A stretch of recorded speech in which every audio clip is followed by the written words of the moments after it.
नमस्कार, मैं हूं निश्चित दुबे। आप देख रहे हैं कैपिटल टीवी। वेनेजुएला में अमेरिकी कार्रवाई ने पूरे विश्व में तहलका मचा दिया है। अमेरिका के इस कार्रवाई पर कई देशों ने सवाल उठाए हैं और उनके माथे पर चिंता की लकीरें साफ दिख रही हैं। वेनेजुएला में अमेरिकी कार्रवाई के बाद कोलंबिया के राष्ट्रपति गुस्तावो पेट्रो ने पूरी दुनिया को अलर्ट पर रहने के लिए कह दिया है। साथ ही उनके संयुक्त राष्ट्र से हस्तक्षेप की भी मांग कर दी है। पेट्रो ने कहा है कि पूरी दुनिया अलर्ट हो जाए, ओएएस और यूएन को तुरंत मिलना चाहिए। और ऐसे में सवाल ये उठता है कि कोलंबिया की राष्ट्रपति इतना बेचैन क्यों है, इतना डरे हुए क्यों है। वेनेजुएला के राष्ट्रपति निकोलस मादुरो और उनकी पत्नी को हिरासत में लिए जाने के बाद क्या अब कोलंबिया की बारी है? सवाल बड़ा है कि क्या अब कोलंबिया की बारी है। अमेरिका के राष्ट्रपति डोनाल्ड ट्रंप के सीधे तौर पर कोलंबिया समेत दूसरे लैटिन अमेरिकी देशों को दी गई चेतावनी इस ओर इशारा कर रहे हैं।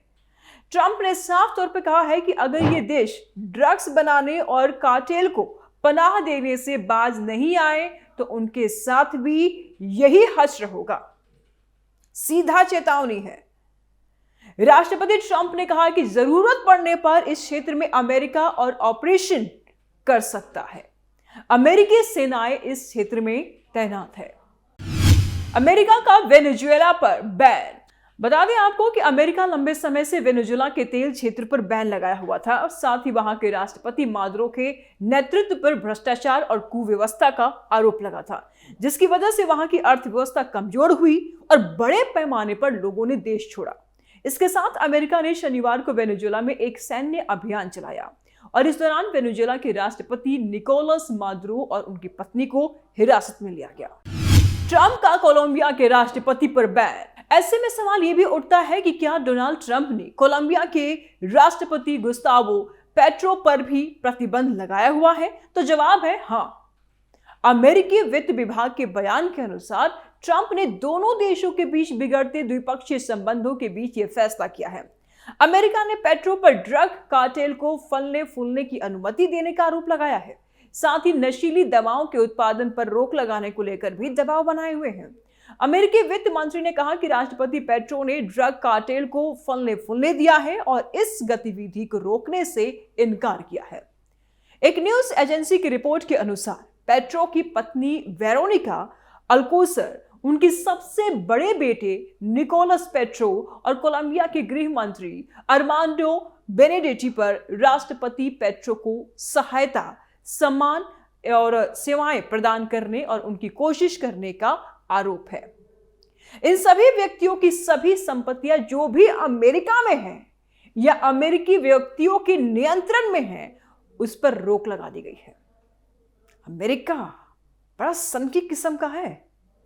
बयान में कहा गया है कि गुस्तावो पेट्रो को ऐसी गतिविधियां और लेन देन में शामिल होने या शामिल होने का प्रयास करने के लिए नामित किया जा रहा है, जिनसे अवैध दवाओं या उनके उत्पादन के साधनों के अंतर्राष्ट्रीय प्रसार में भौतिक रूप से योगदान मिला है या ऐसे होने का खतरा है।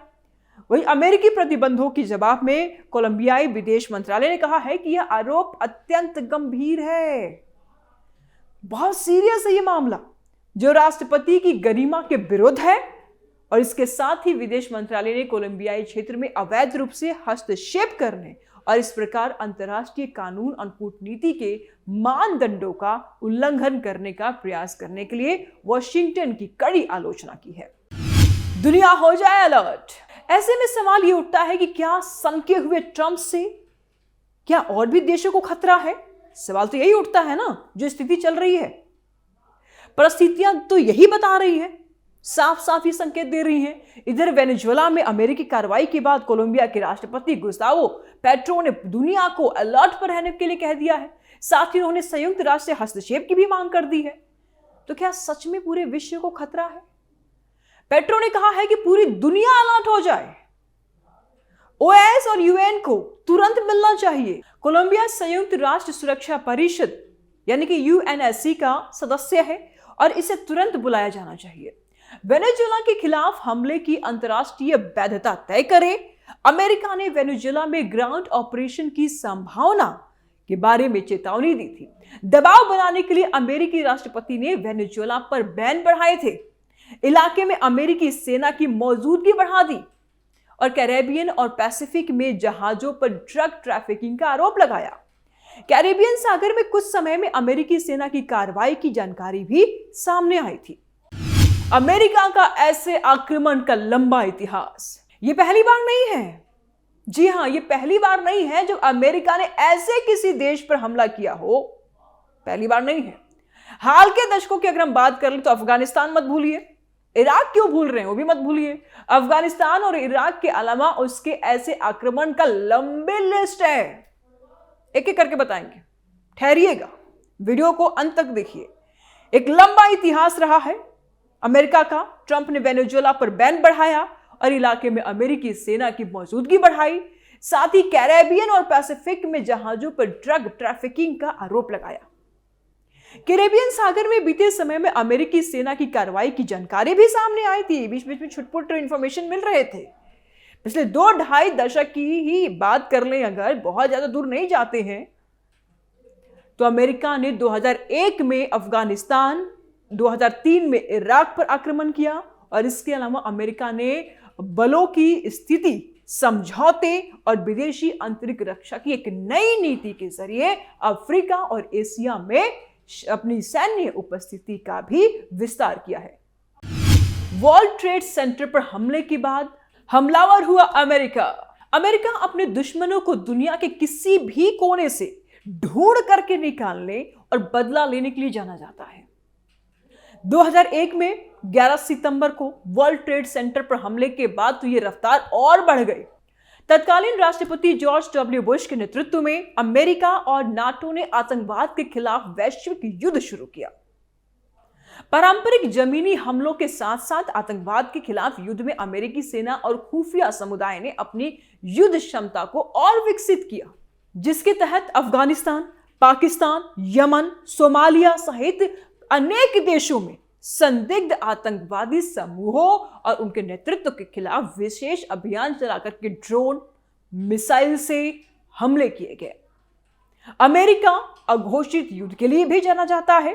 कहा जाता है कि संयुक्त राष्ट्र से मान्यता प्राप्त 194 देशों में से अमेरिका कभी ना कभी अब तक 84 देशों पर हमला कर चुका है और इसका अंदाजा इसी बात से लगाया जा सकता है कि अमेरिका ने इतिहास में अब तक केवल 11 बार ही औपचारिक रूप से युद्ध की घोषणा की है, जिससे अंतिम बार दूसरे विश्व युद्ध के दौरान 1942 में घोषणा हुई थी। अमेरिका का अफगानिस्तान पर हमला। अमेरिका ने अक्टूबर 2001 में अफगानिस्तान पर आक्रमण किया और तालिबान सरकार को सत्ता से बेदखल कर दिया। उसे इस बात का शक था कि तालिबान सरकार अल-कायदा को संरक्षण दे रही है। दिसंबर 2009 में राष्ट्रपति बराक ओबामा ने अफगानिस्तान में अमेरिकी सेना की तैनाती और बढ़ाने का आदेश दिया और अल-कायदा और तालिबान विद्रोह से लड़ने के लिए अतिरिक्त 30,000 सैनिकों को तैनात किया।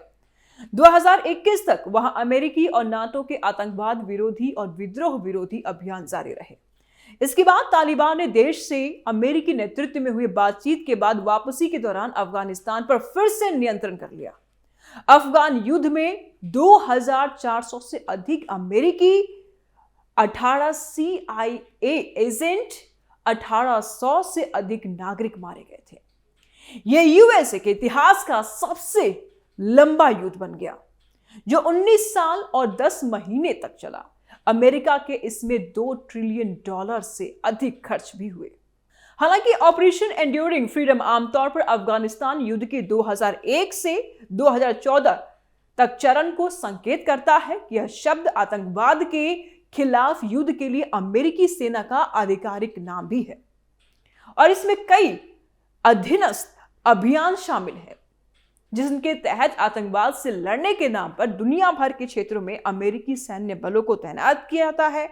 अक्सर मेजबान राष्ट्र की केंद्रीय सरकार के साथ सुरक्षा सहयोग और बलों की स्थिति समझौते के माध्यम से सहयोग किया जाता है। ऑपरेशन एंड्यूरिंग फ्रीडम के तहत अमेरिका ने Ethiopia, Kenya, Liberia, Mauritius, Rwanda, Seychelles, Somalia, Tanzania, Uganda में सेनाएं तैनात की।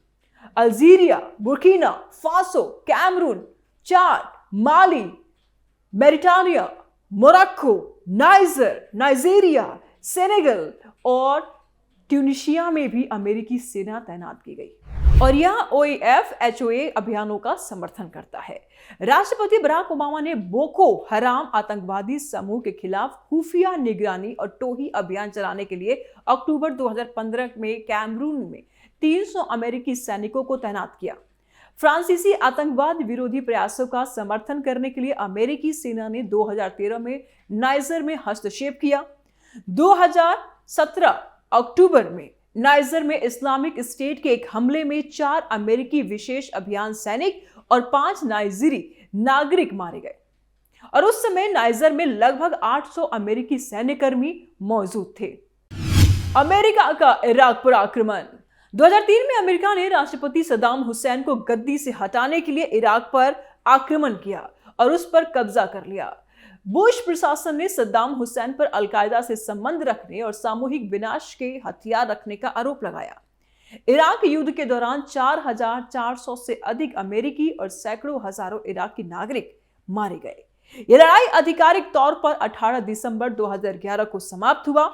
इराक से 2011 में अमेरिकी वापसी US Iraq status of forces agreement के अनुसार थी। 2011 में अमेरिका और नाटो ने गद्दाफी विरोधी ताकतों के समर्थन में व्यापक बमबारी अभियान चला करके लीबिया में हस्तक्षेप किया। लीबियाई नेता मुअम्मर गद्दाफी को आखिरकार सत्ता से हटा दिया गया और मार दिया गया। लीबिया में अमेरिकी गतिविधियों के परिणाम स्वरूप 2012 का बेंगाजी हमला हुआ। CIA के एजेंटों और अमेरिकी विशेष अभियान सैनिकों ने सीरियाई राष्ट्रपति, याद है आपको, बशर अल असद के खिलाफ लगभग 10,000 सीरियाई विद्रोही लड़ाकों को प्रशिक्षित और हथियारबंद किया।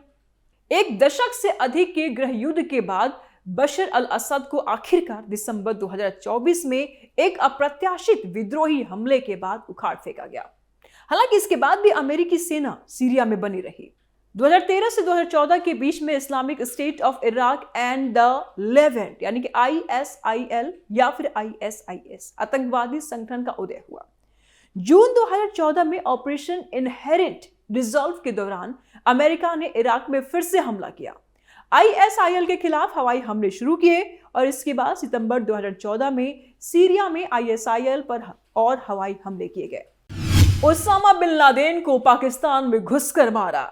अमेरिका ने न्यूयॉर्क में 11 सितंबर 2001 को वर्ल्ड ट्रेड सेंटर पर हुए हमले के लगभग 10 साल बाद 2 मई 2011 को आतंकवादी ओसामा बिन लादेन को पाकिस्तान के एबटाबाद से ढूंढकर मौत के घाट उतार दिया। अमेरिका ने विश्वास के अभाव और आतंकवादियों से जुड़े मामले में पिछले अनुभव की वजह से ओसामा बिन लादेन के ठिकानों की जानकारी पाकिस्तान तक को भी नहीं दी और उसके साथ भी साझा नहीं की थी। ओसामा बिन लादेन अमेरिका का मोस्ट वांटेड आतंकवादी था और आतंकी संगठन अलकायदा का सरगना था। अमेरिकी नौसेना की सील टीम ने एक गुप्त अभियान में उसे एबटाबाद के उसके घर में ही मार गिराया था। यह अमेरिका है, हाँ जी, ये अमेरिका है और ये पहली बार इसने ऐसे हमले नहीं किए। थोड़ा सनक मिजाज का अमेरिका है, काफी कारनामे हैं इसके रिकॉर्ड में, इसके झोली में एक से बढ़कर एक इतिहास है। फिलहाल वेनेजुएला में अमेरिकी कार्रवाई के बाद कोलंबिया के राष्ट्रपति गुस्तावो पेट्रो ने पूरी दुनिया को अलर्ट पर रहने के लिए कह दिया है और साथ ही उन्होंने संयुक्त राष्ट्र से हस्तक्षेप की मांग की है। अब देखने वाली बात यह होगी कि कितने देश साथ खड़े होते हैं। तो कैपिटल टीवी के स्पेशल स्टोरीज में फिलहाल इतना ही। वीडियो कैसी लगती है कमेंट बॉक्स में अपनी राय जरूर दें, ज्यादा से ज्यादा शेयर करें, वीडियो को लाइक करें, चैनल को सब्सक्राइब करना बिल्कुल मत भूलिएगा। जल्द मिलते हैं नए अपडेट के साथ, तब तक दीजिए इजाजत, नमस्कार।